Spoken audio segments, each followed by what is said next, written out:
1. Pendahuluan dalam kehidupan sehari-hari, kita sering menemukan situasi di mana harga suatu barang sangat berbeda di dua tempat berbeda, padahal barangnya sama. Misalnya, pisang murah di Indonesia, tapi sangat mahal di Korea Selatan. Produk Samsung lebih murah di Korea, tapi lebih mahal di Indonesia. Pertanyaannya, kenapa ini bisa terjadi? Salah satu jawabannya terletak pada faktor kuantitatif, faktor yang dapat diukur secara angka, seperti jumlah produksi, biaya logistik, volume impor, dan jumlah konsumen. Melalui dua contoh konkret ini, kita akan menggali lebih dalam bagaimana kuantitas atau jumlah dapat menentukan harga suatu barang di pasar. 2. Konsep dasar, faktor kuantitatif, dan harga. Apa itu faktor kuantitatif? Faktor kuantitatif adalah semua elemen yang bisa dihitung dan diukur secara angka. Dalam konteks ekonomi dan harga barang, ini meliputi jumlah barang yang diproduksi, produksi nasional, volume impor dan ekspor, biaya distribusi, pengiriman, logistik, penyimpanan, jumlah permintaan, berapa banyak orang yang ingin membeli stok barang di pasar, biaya tenaga kerja, pajak, dan biaya tambahan lainnya. Pengaruh kuantitatif terhadap harga. 1. Jika kuantitas pasokan tinggi, maka harga cenderung turun, penawaran melimpah. 2. Jika kuantitas pasokan rendah, tapi permintaan tinggi, maka harga akan naik. 3.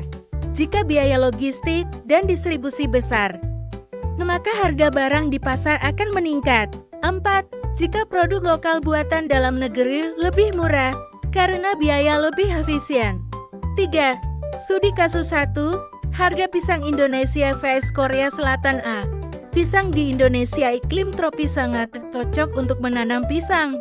Produksi pisang tinggi, lebih dari 7 juta ton per tahun, data BPS. Banyak petani pisang dari Sumatera, Jawa, hingga Sulawesi. Distribusi dilakukan secara lokal, biaya logistik rendah. Pasar tradisional dan grosir menyediakan pisang melimpah.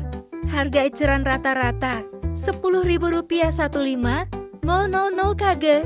Kesimpulan, karena pasokan berlimpah dan distribusi mudah, harga pisang di Indonesia murah. Pisang di Korea Selatan iklim subtropis dan dingin tidak cocok untuk menanam pisang. Harus mengimpor pisang dari negara lain seperti Filipina, Ekuador, atau Indonesia. Proses distribusi meliputi transportasi antar negara, pajak impor, biaya penyimpanan di cold storage, biaya distribusi nasional. Jumlah pisang di pasar sangat terbatas. Sementara permintaan tetap ada, pisang populer di kalangan anak-anak dan dewasa. Harga eceran di supermarket Korea sekitar 3.004.000 won kg, Rp40.000 50.000 kg. Kesimpulan, karena pasokan terbatas dan biaya distribusi tinggi, harga pisang di Korea mahal. 4. Studi kasus 2. Produk Samsung Indonesia vs Korea Selatan. A. Produk Samsung di Korea Selatan. Samsung adalah perusahaan asal Korea. Produk seperti HP Galaxy, TV, kulkas, dan laptop diproduksi di dalam negeri. Distribusi sangat efisien, pabrik toko resmi konsumen.